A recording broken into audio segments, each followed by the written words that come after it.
friend of mine bought a cheap high lift jack, and we all know that buying cheap things is a bad idea. And the handle came off. There's the handle, and it snapped off. And the reason it snapped off is because it wasn't actually welded on. It looked like it was welded on, but actually all that weld is a cold weld.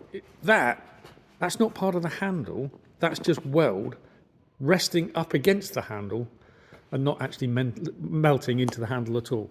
So the only bit of handle that had any weld on it is just that little tiny bit there. That was the only thing holding the handle on for its whole life, until eventually that bit snapped off. There's more to welding than meets the eye. Sometimes a fancy looking weld has no strength whatsoever, and sometimes a good weld looks awful.